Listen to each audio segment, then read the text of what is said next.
From the heart of Wayne County, this is Wayne Goldsboro Television, Goldsboro, North Carolina.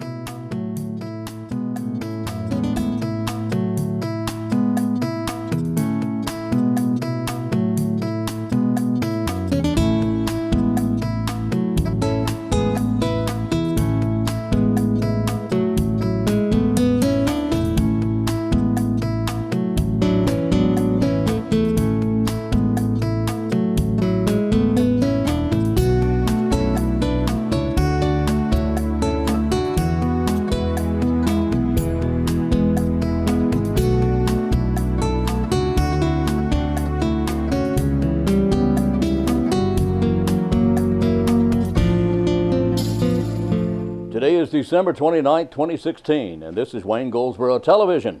I'm Wayne Alley. And Pat, where are we today?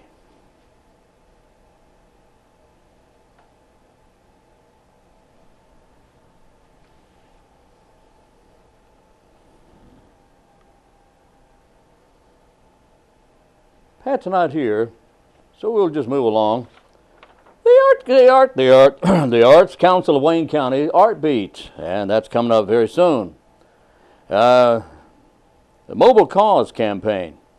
The Arts Council of Wayne County is excited to announce that you now have an option for making donations to the Arts Council simply by texting the word arts to 41444.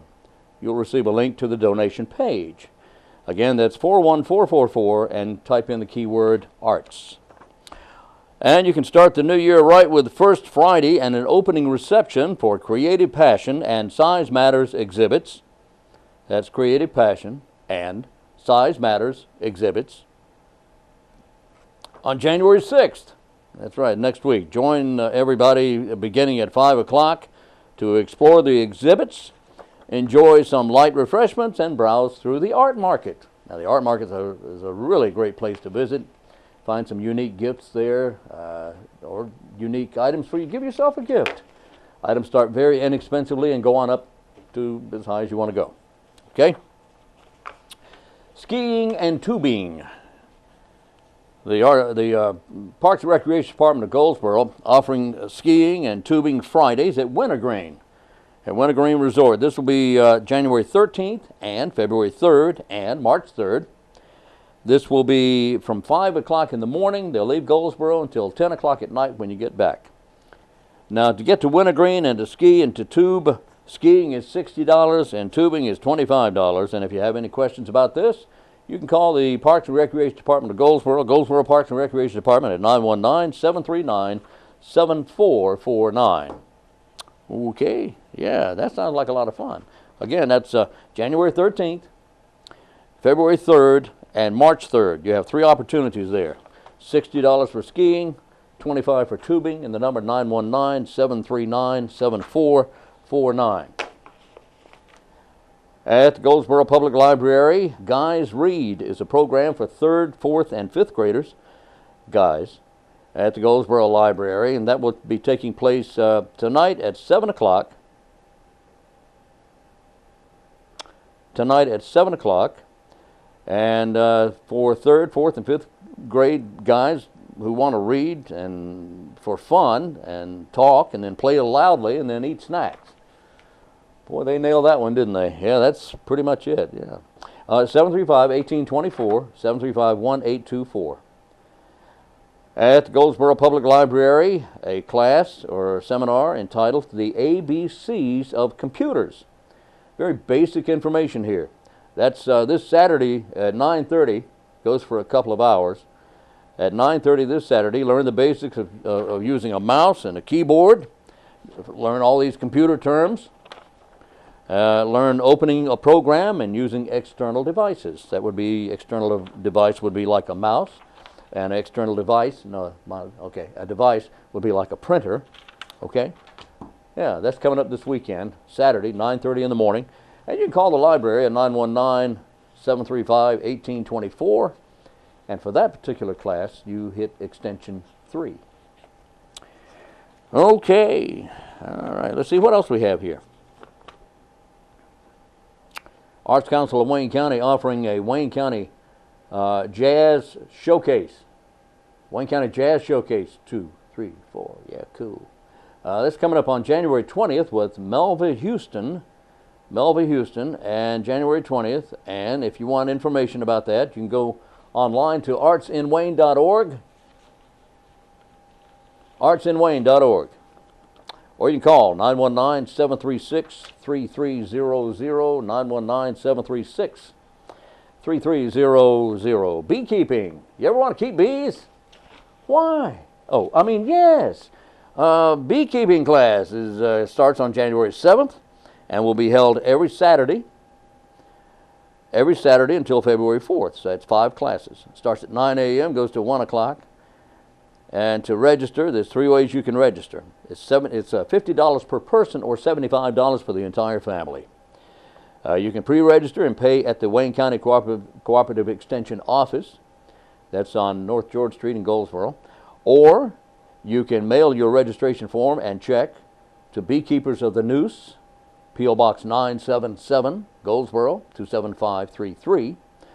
Or you wait till the day of the event, which is January 7th or January 14th or January 21st or 28th and February 4th. And at the event, you would register at that point at 8 o'clock, and then the class itself begins at 9 o'clock. If you have any questions about any of this, bees, whatever, Beekeepers of the Noose. You can find them on Facebook at Beekeepers of the Noose. Or they have a website, beekeepersofthenoose.com. Beekeepersofthenoose.com. Okay, while we look for Pat, we're going to take our next break. And coming up, we've got a special program. Here's a program sponsored by the Chamber of Commerce of Wayne County. It took place at Lane Tree back in early December. And it was the Wayne County Chamber's hot topic, education. This is an education forum, and I think you will certainly enjoy this. Today's part 1, and that's coming up next on Wayne Goldsboro Television.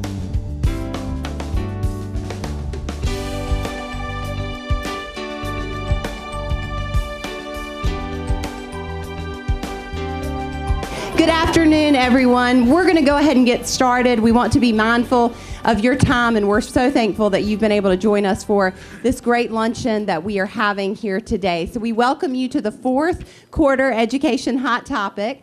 As I look around the crowd, this is always a great thing when we do these education hot topics and the other hot topics we do throughout the year, because we see people obviously from the business community, from education, be it early education, higher education, and concerned citizens. It affects all of us, and we appreciate that you're here for this discussion today. At this time, I'd like to ask all elected officials who were able to join us today to please stand to be recognized.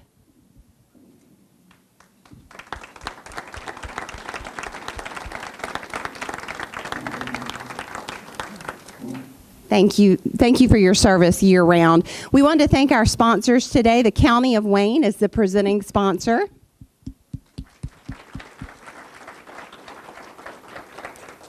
Platinum sponsors, Mount Olive Pickle Company, Doctors W.W. Albertson and K. Albertson, Willow Creek Nursing and Rehabilitation Center, Wayne Community College, and the Goldsboro Family YMCA.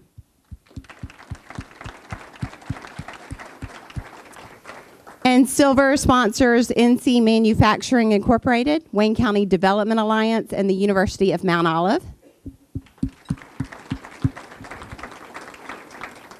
And Crown Screening, our sound sponsor.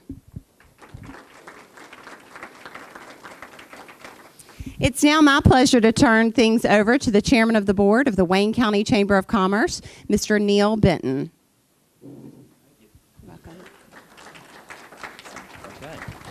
Here, Lance? How we do that, sir? That's all right. Okay.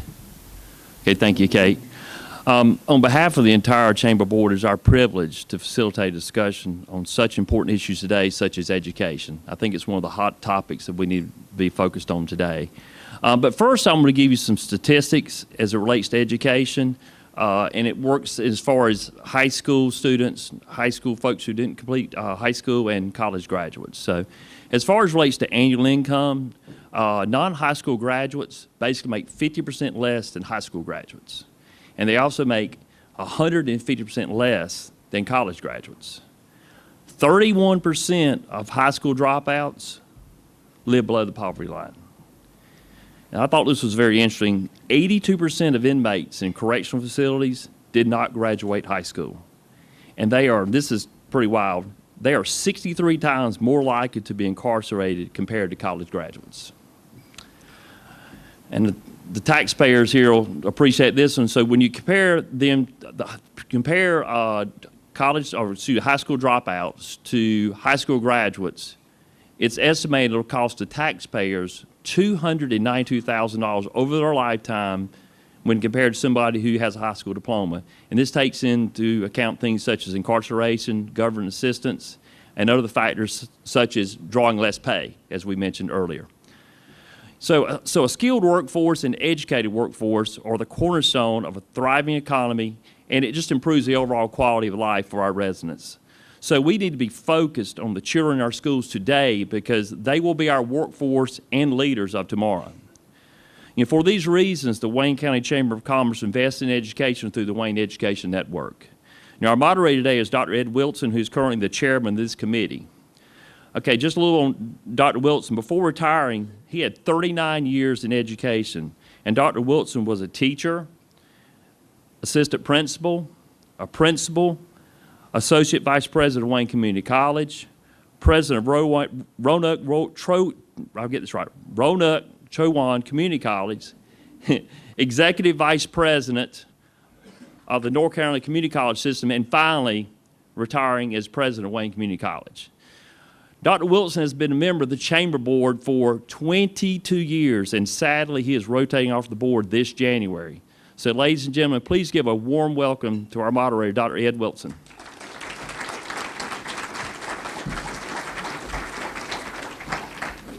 Thank you so much, Neil. About 8 or 10 years ago, we had a situation in Wayne County that our business leaders were terribly concerned about, and that was the relationship between the Board of County Commissioners and the Board of Education. So they went out and hired a group of consultants to come in to help work on building those relationships that are very important. I'm proud to say today that I think we have one of the best relationships between our county commissioners and Board of Education of any county in North Carolina, and I'm proud of that.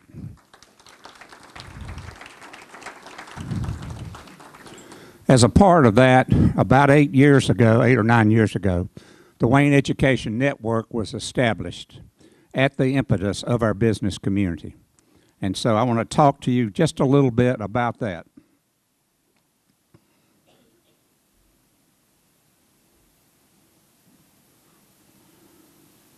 All right, Laura.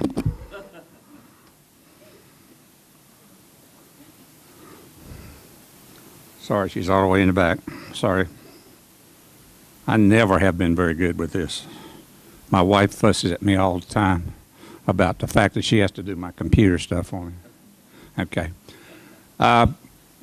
This was developed, and actually Dr. Albertson is here, and I think she was the original architect of establishing this program and the various committees that were done with that. We have the Junior Leadership Program, which is really a wonderful program of kids that are juniors in high school. The major impetus behind this is to make sure that they are aware of opportunities in our county, and so once they graduate, maybe go off to college, we hope that they'll come back and be a part of our community. Teacher mini grants, we're getting ready on Thursday to award mini grants.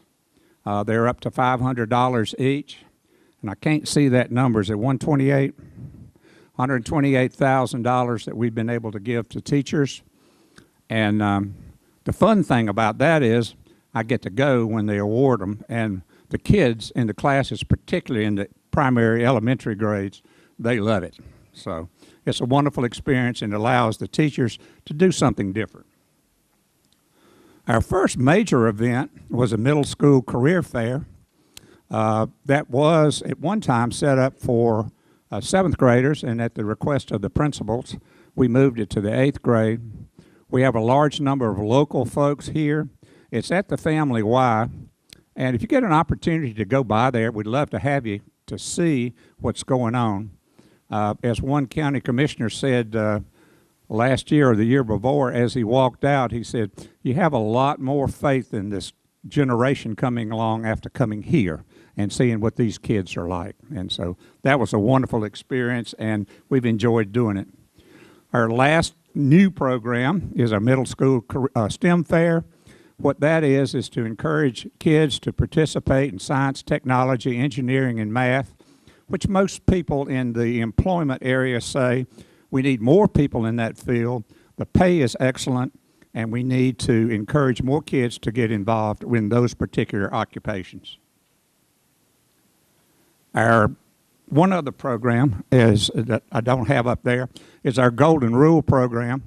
That program gets discounts in Wayne County from Wayne County businesses. And if you're interested and have the opportunity, I'm sure you can call the chamber and they'll be able to be glad to sign you up. One of the things that all school districts seem to do in terms of recruiting teachers is to have this benefit package along with supplements from the county and those kind as enticements to have them come. And I think that's helped our recruitment here. I know that Dr. Dunsmore only had a few positions to fill this year as opposed for a large number last year. So we use this program to help encourage people to come to Wayne County. Okay, the teacher welcome breakfast, we invite all of the new teachers, usually around 100, to come, and we welcome them to Wayne County. Actually, we do it right here. And then we take them on a bus tour, particularly the people who are not from Wayne County, just to get a feel for our community because obviously they're new here in our community. That's the Golden Rule program. I'm sorry. That was, and of course, anybody that wants to participate in this, we encourage you to do so. Are there any questions about the Wayne Education Network? Let me say, too, that it involves all of education in Wayne County, K through 12, in many respects, all of those areas in Wayne County, public and private, and we try to involve all of those folks in this to improve that. I think we've made some differences. We still have a long ways to go, but we'll continue to do that. Okay, let's move on with the program. You'll find a detailed bio of today's panelists in your program. I did share with them this morning that I was putting on my tie, and I almost forgot how to do it. And of course, they were very jealous of that. But after a while, you just don't have to wear them very often when you're retired. So you can look forward to that as one of the benefits of retirement whenever that time comes, gentlemen. Our first panelist is Dr. Thomas A. Walker. He's the new kid on the block as president of Wayne Community College, and we welcome you to Wayne County. Mr. Michael Dunsmore, who is the superintendent of public instruction here at Wayne County Public Schools, and Phil Kerstetter, the president of Mount Olive College. Let's give a round of applause to our distinguished panelists. We will ask a series of 5 questions and ask each of our panelists to respond. At the conclusion, we'll have a targeted question that will be unique to each individual. Our first question is, what are some collaborative initiatives that are in place or in process between your organizations? Dr. Walker, if we'd start with you first, followed by Dr. Dunsmore, and then Dr. Kerstetter. Thank you, Dr. Wilson. Who tied that tie? Thank you for the question, and I appreciate all of you being here. And for the outset, I would like to say to any veterans in the audience, it is National Pearl Harbor Day, so thank you for your service. And anytime we can thank our veterans for what they've done, I think we need to acknowledge them. Now back to the question.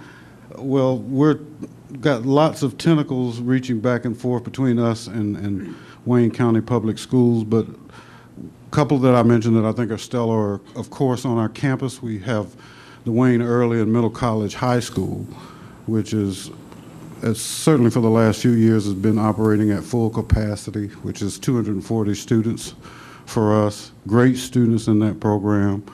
And we also have students from Wayne School of Engineering, and also offer dual enrollment courses to students in high school. So last year alone, in just collaborating with Wayne County Public Schools, we had well over 700 students that earned college credit. And that's been a 29% increase over the last 3 years. So really like to thank Dr. Dunsmore and Wayne County Public Schools. And we see that number increasing in the future. Our collaborations also extend to UMO and Dr. Kerstetter here, and we do have strong articulation agreements with UMO, but one in particular I think is worth noting. We have an honors program at Wayne Community College, and students who graduate from our honors program are automatically at junior status in the honors program at University of Mount Olive, and one of the exciting parts of that is it allows students in that program to participate in their international travel program. And it's interesting, we were just having a conversation at the table earlier, and the more experiences we can get for our students, both locally and professionally in terms of professional training, but the education that travel brings is invaluable. And for our students in particular at Wayne Community College, most of our students are going to remain here in this service area. And so not only is that the future workforce, but it's future leadership and people who will be making decisions about the future quality of life in Wayne County. So there's just a couple of examples of Wayne Community College's collaborations with both my colleagues' institutions. Good morning, or good afternoon now, I guess. Thank you for having us here, and welcome everybody. Thank you for coming. As Dr. Walker said, I think the Early Middle College is one of the flagships. I've been around the state, and I think it's one of the better programs that you'll find across the state. And as he mentioned, the dual enrollment, we're trying to spread that out to all of our high schools. We added Goldsboro High School this year, and don't quote me on the numbers, but I think we have 48 students that are now taking college-level classes out there this year. Our challenge there is the transportation. And we'll talk more about that when we get to our budgeting and what we're faced with to get our students out there to take advantage of that.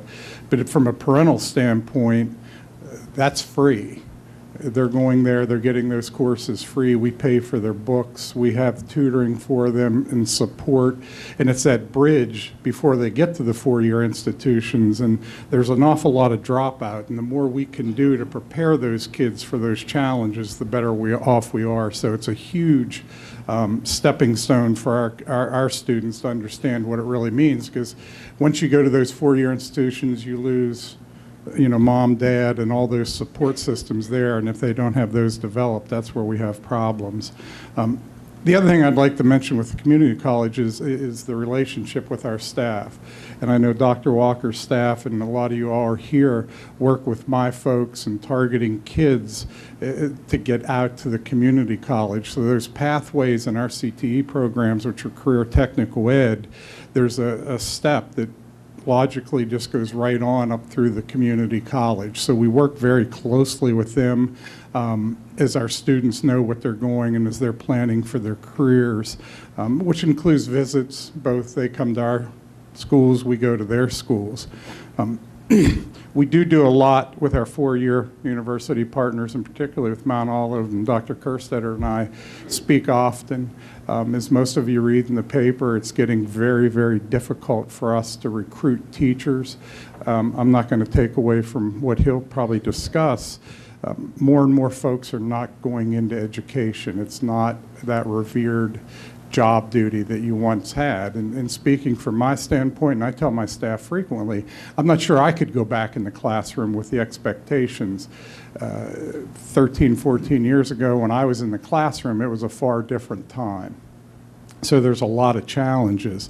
They say we're paperless. I'm going to disagree with that. Most of my teaching staff, it's a 12, 14-hour day. People say we only work 10 months of the year. Well, they're not working 10 months of the year anymore because of our work days, the amount of training and everything that has to be done. They pretty much have to work year-round. And the majority of the staff, it's sad for me to say, have to work second and third jobs just to make ends meet. So it's getting difficult for us, and I see it when I talk to my high school students. Well, which direction are you going? And it used to be, I want to be a teacher. And now you just don't hear that. And Dr. Ed said in talking about some of the things you're doing when you go around the career fairs, one of the things you don't see there any longer are teachers talking about that profession. And it's getting a struggle with us. So we do partner with Mount Olive. We recruit their graduates. I try to get their graduates in as my student teachers. They have to do so much observation time in the classroom. So the more of those kids we can get in Wayne County Public School, the more apt they are we can hire them or they want to stay here locally with us. His students also do a tremendous amount of volunteering in our school system. And they're great partners down in that southern end of the county. So they bring a lot of resource. International students that we get that come that can present to our students and open up a lot of doors and answer a lot of questions. So it's invaluable to have them for our students. And as Dr. Walker said, him and I have met several times, and we're trying to get a lot of things lined up and keep moving forward with what Kay and I had been doing, and just keep anything we can do for our kids, we're going to keep after. Well, I appreciate the opportunity to be with you all, and I appreciate the opportunity to be the thorn between two roses. I knew you'd catch that one. But just a couple things that we do at the university. We are part of the Wayne Education Network, as Ed was saying, and that means that we're working collaboratively with both the community college and the public schools, but also with Seymour Johnson, because one of our locations is actually on base delivering degree programs there. What you find out at this stage of the game is that the only way that you get things done is through cooperation and collaboration. No individual organization has sufficient resources to make it happen on their own.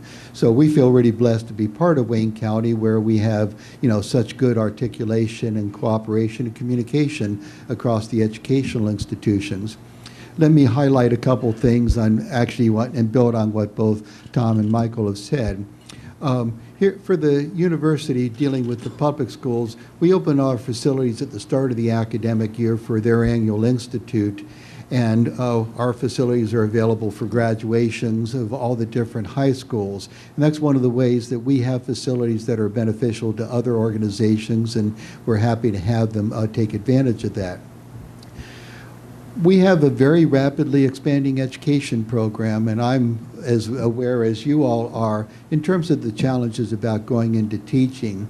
Fortunately, so many of our students have had outstanding teachers in their high school and elementary experiences that they still aspire to do that. And if you're going to prepare good teachers, a couple things happen. One is you want them in the area. Both Michael and I are originally from Pennsylvania, and at one point in time we talked about recruiting people from Pennsylvania, because that's a teacher export state, to come down here. They just don't have the same kind of relationship, and even if they get down here in the Goldsboro area, probably in a year or two they're into Raleigh or Charlotte. We're far more successful if we grow our own. So we're pleased to be able to attract students from our region who want to stay in our region and serve our region. And then any effective and a successful teacher education program is dependent on the willingness of having the partnership between the university and the public schools and the faculties at both of those institutions, because it's kind of like what you learned in plane geometry. 3 points equal a plane. You got to have an outstanding teacher in the public schools, an outstanding faculty member at the university, and an outstanding student teaching advocate on that. That partnership really works. We open up our Fine Arts events to all the people in this community, including obviously the public school systems. And this past weekend, we had a Christmas by candlelight service, and one of the services we actually had the middle school choir singing. Another one we had the choir from East Duplin, East Wayne High School singing at that, and they add so much to the richness of what we're doing on campus, and I think it's a meaningful experience for them. Earlier this morning, I was over at Carver Middle School, and our collegiate FFA program annually provides Cokes for Kids.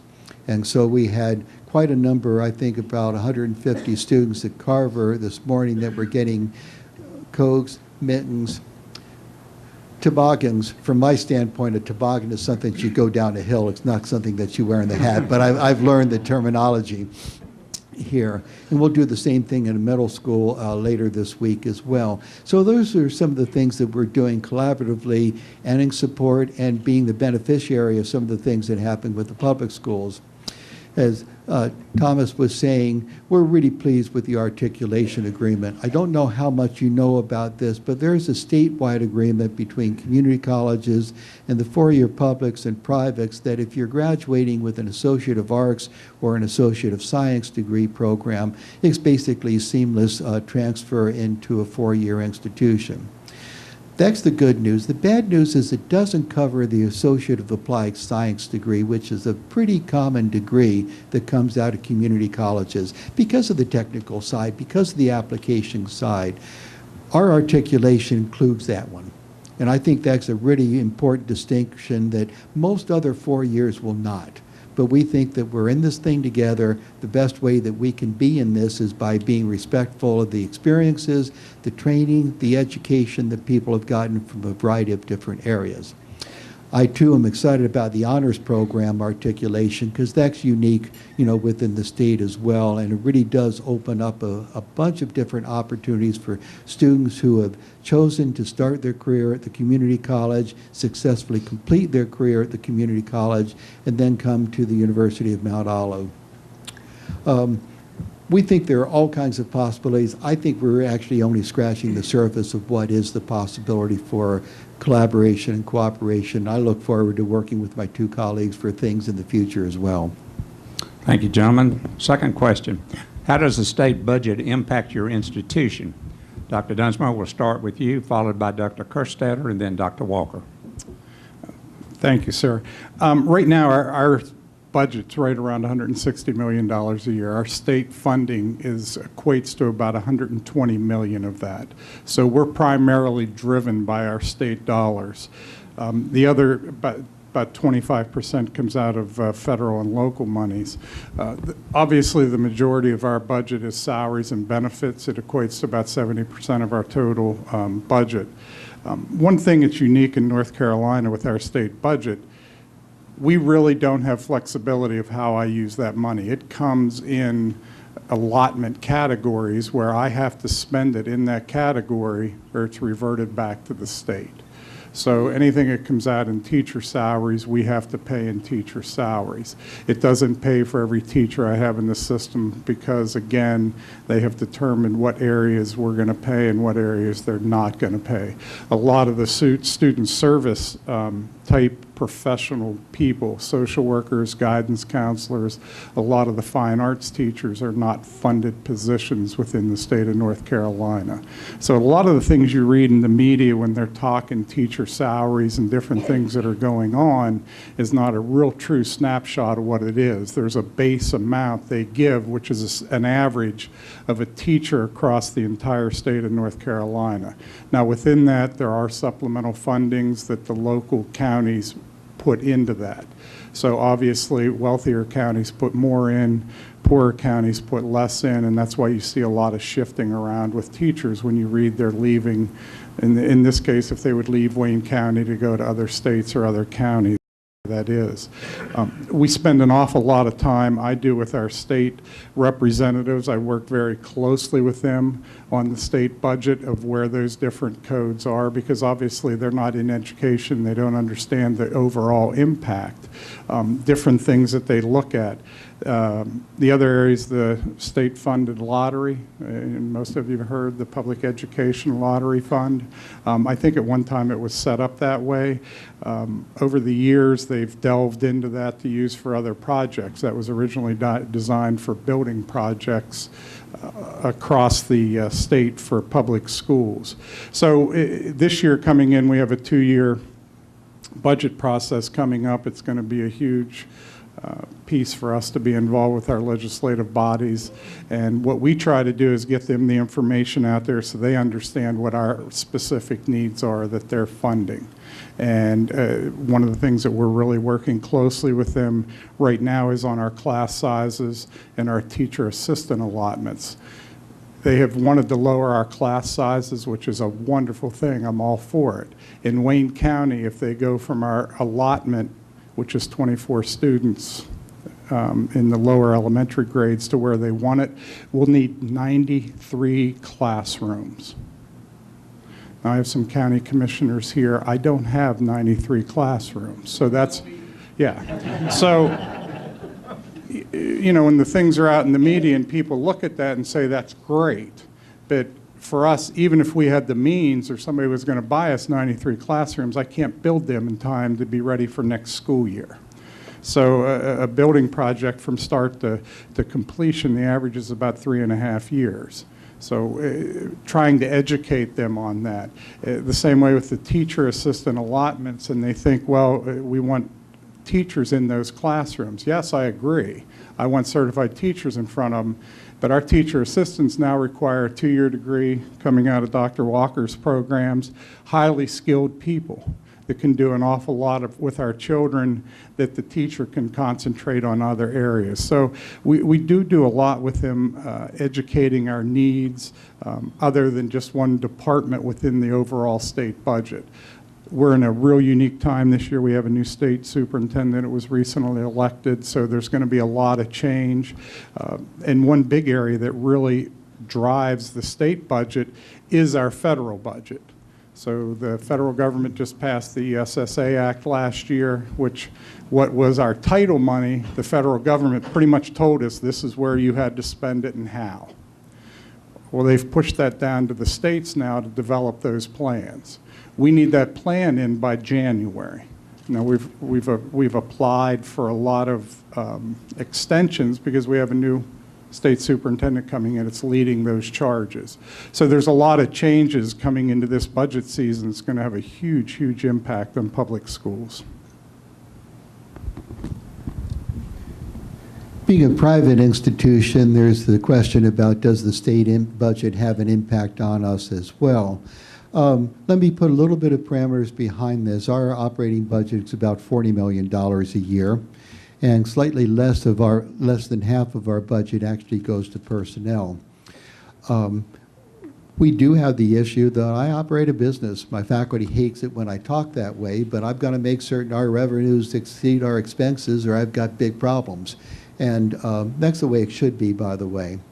But when we start talking about the state budget, there's both good news and bad news. The good news is quite a number of years ago, the state established a program, is basically a legislative tuition grant, in which students who are North Carolina residents attending a private institution in North Carolina could receive a grant. And the rationale behind that was we had excess capacity in the private sector and it avoided having to do additional building in the public sector. And so from a cost-benefit standpoint, it was cheaper for the state to give access to education through that mechanism than having to build new buildings and things.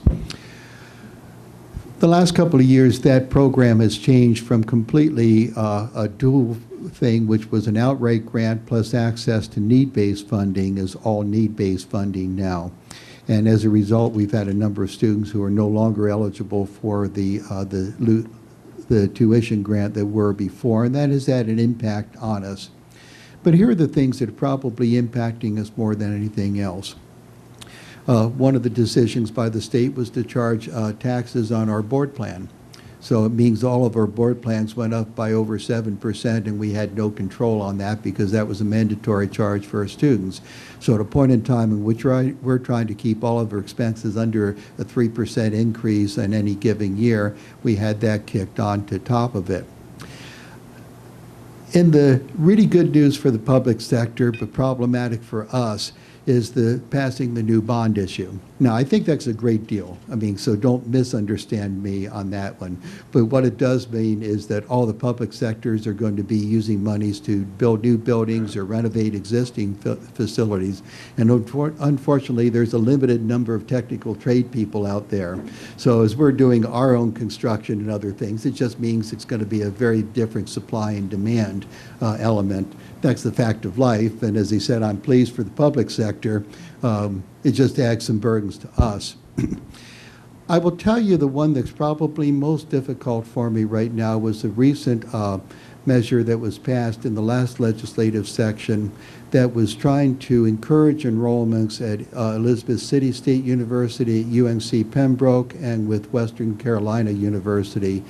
And the bill that was passed reduced tuition at those three institutions to $500 a semester.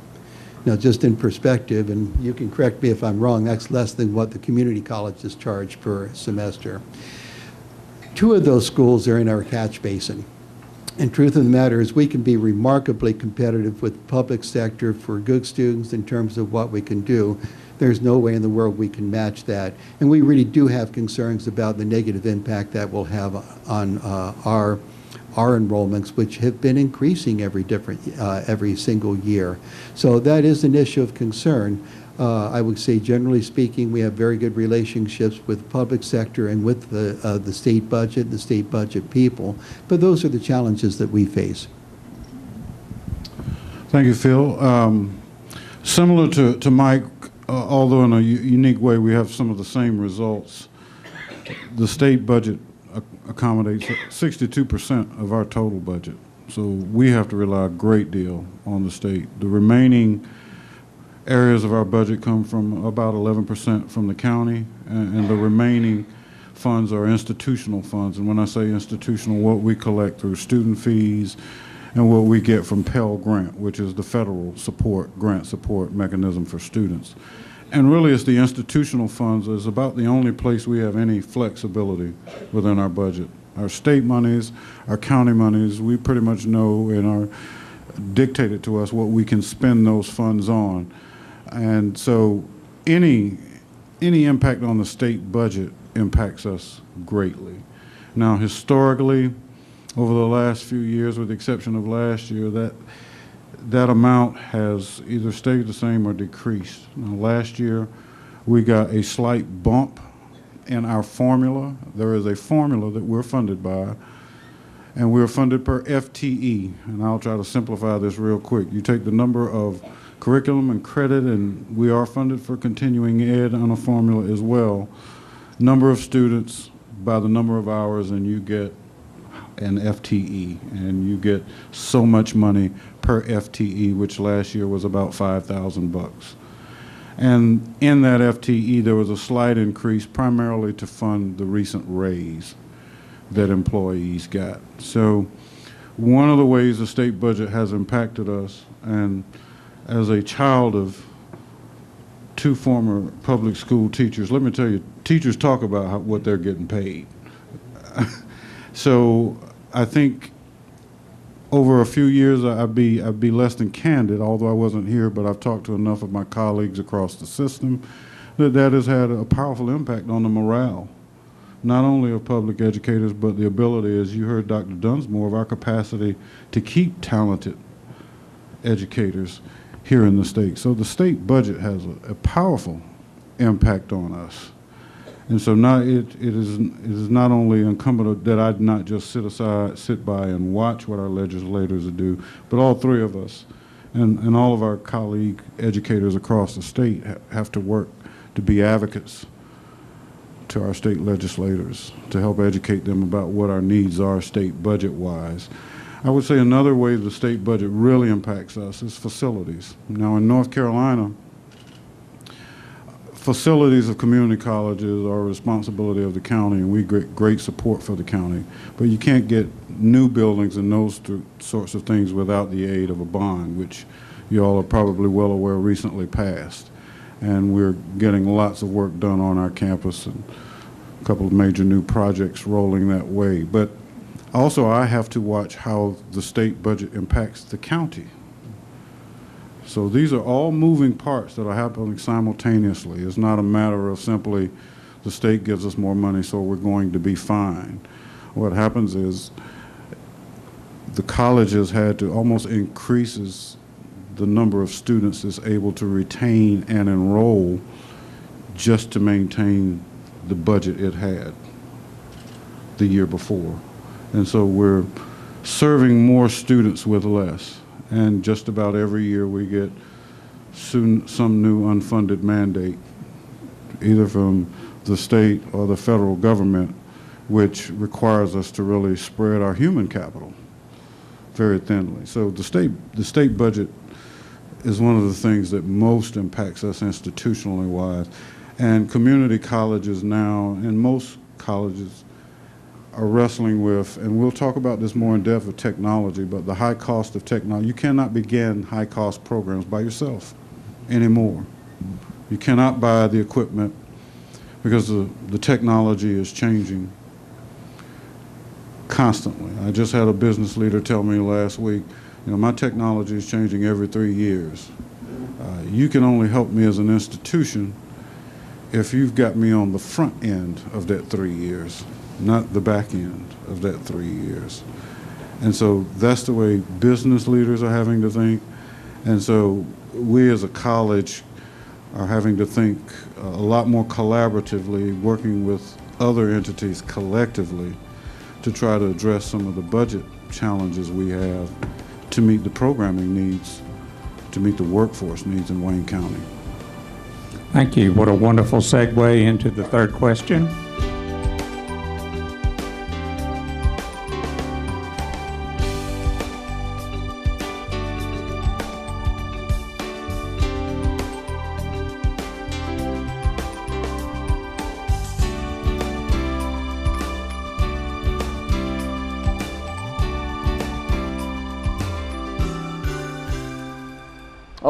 Coming up next, we'll talk about stuff.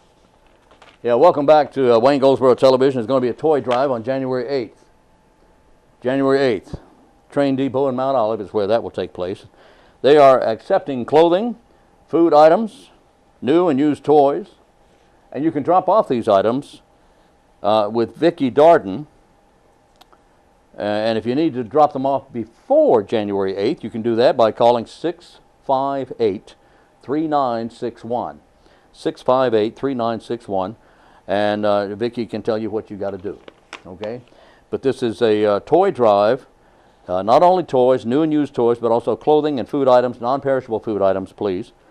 And call Vicki at 919-658-3961. And it's sponsored by the Widow and Widowers Group, New Beginnings, out of the Mount Olive area. And this will be taking place at the Mount Olive Train Depot. And that's in Mount Olive. Yeah. Well, let's see. Awards Gallery having a ribbon cutting. That's coming up January 3rd. That's at 409 North Spence Avenue. A ribbon cutting, 409 North Spence in Cobblestone Place. Also, Southeastern Medical Oncology Center also having a ribbon cutting. That will be the next day, January 4th. And that's on Cox Boulevard. Now, the Awards Gallery on January 3rd takes place at 4 p.m. at 409 North Spence, Cobblestone Place, Goldsboro. The next day, the Wednesday, January 4th, Southeastern Medical Oncology at the end of Cox Boulevard will have a ribbon cutting beginning at 9 a.m. 9 a.m. They have a new area, a new non-chemotherapy related treatment area. And that will be on January 4th at 9 a.m. Dancing Stars of Wayne County, all right, here you go. January 5th, and you can still get your tickets. Go to, where can you get your tickets? You go to Goldsboro, GoldsboroParamount.com, you can get tickets. Talk to Laura Landers at the Chamber of Commerce of Wayne County, and she will answer whatever question you might have, well, related to Dancing Stars of Wayne County. Okay? Okay. 919-734-2241. 734-2241. Okay, let's see what else we have here. Let's find out what's special about today, shall we? Of course. Today is the 29th, and that means today is TikTok Day. Why is it TikTok Day?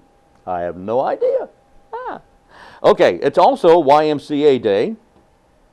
Not the song, the organization. Yeah, you know, YMCA. It's also TikTok Day. Did I mention that already? Yeah, I guess I did. Anyway, not a whole lot happening other than that. TikTok Day and YMCA Day. And if you happen to be walking around the family Y with a clock, there you go. You got it made. Here's today's trivia question. 1980s television. Actually, no, it's about the stars of 1980s television. And in fact, he's a TV star, movie star, big star. His name is Michael J. Fox. Everybody knows and loves Michael J. Fox, right? Very talented actor. Probably stops there, but he's still a good actor. Yeah, very talented actor. He, the J in his name, Michael J. Fox. The J has nothing to do with his middle name. What's his middle name? It doesn't start with a J. Michael J. Fox's middle name is what? And I'll have the answer to that question and more coming up in the next segment of the program here on Wayne Goldsboro Television.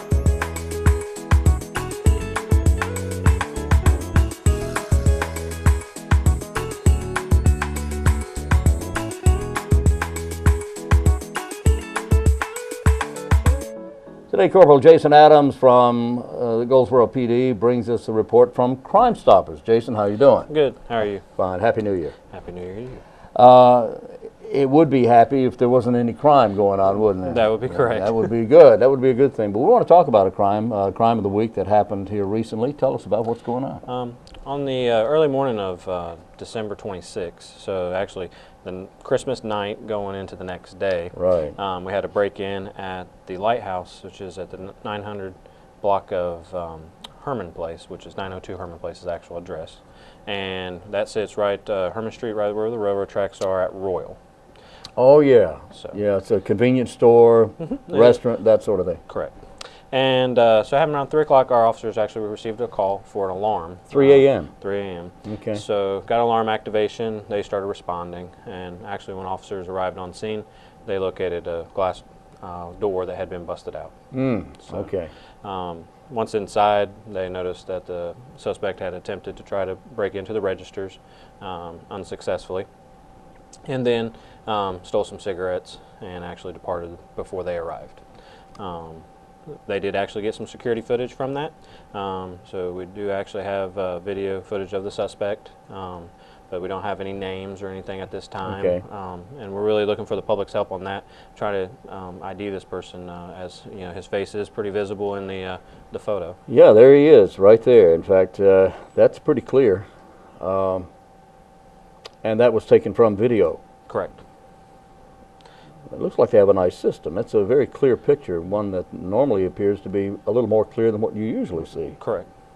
So this photo, you can see he's wearing a black jacket over a gray hoodie, black male.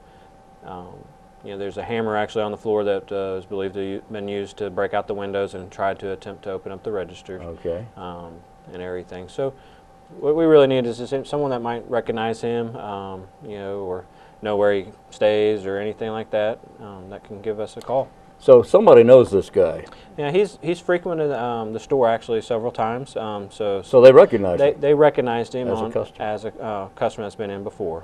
So.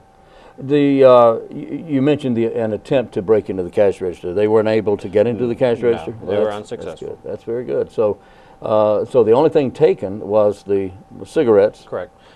2 cartons of Newport cigarettes that were taken. Newport. So that would tell you perhaps he's a Newport smoker. Right. So somebody knows this guy, and if you have any idea who this may be, then the number to call is what? 919-735-2255. And that's showing at the bottom of your screen there, 919-735-2255. And again, this was the night of Christmas night into the next day. Yes. At 3 a.m. So if somebody knows this guy, the number to call again is 919-735-2255. And here with today's report on Crime Stoppers is Corporal Jason Adams. Jason, thank you so much for being with us. Thank you. All right, sir.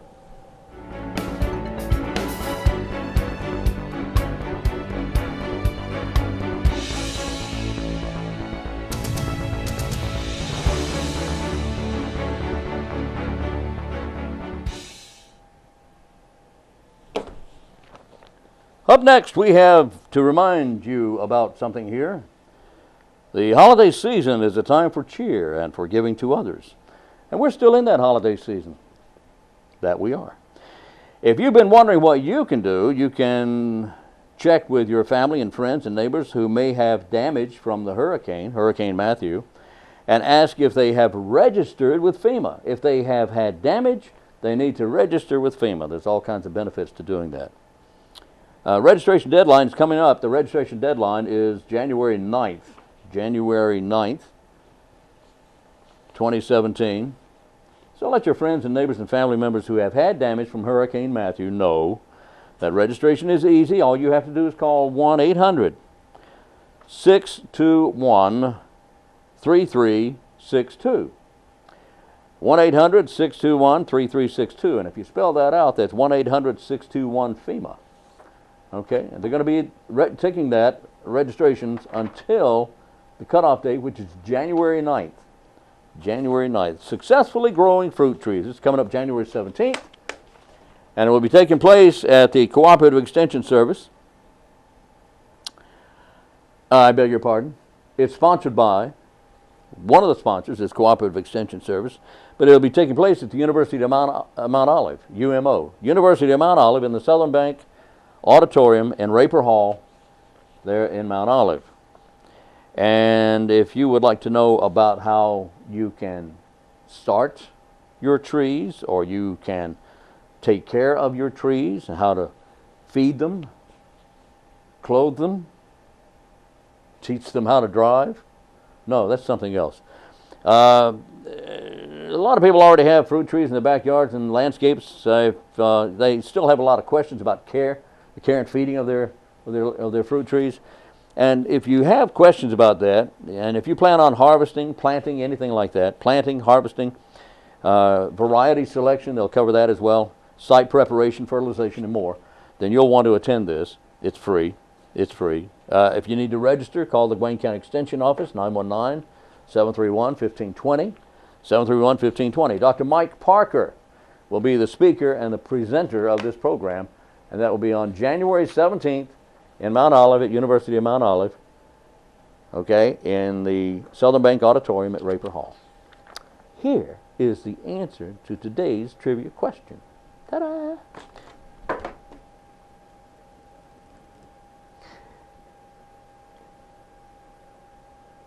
The answer to today's trivia question, which was, what is Michael J. Fox's middle name? And sure enough, it does not start with a J. His middle name is Andrew. Where does the J come from? Well, it seems that when he was first breaking into acting and first getting parts and credit, well, there was already a Michael Fox, who was an actor, who was a member of the union, whatever it was, ASCAP or one of those.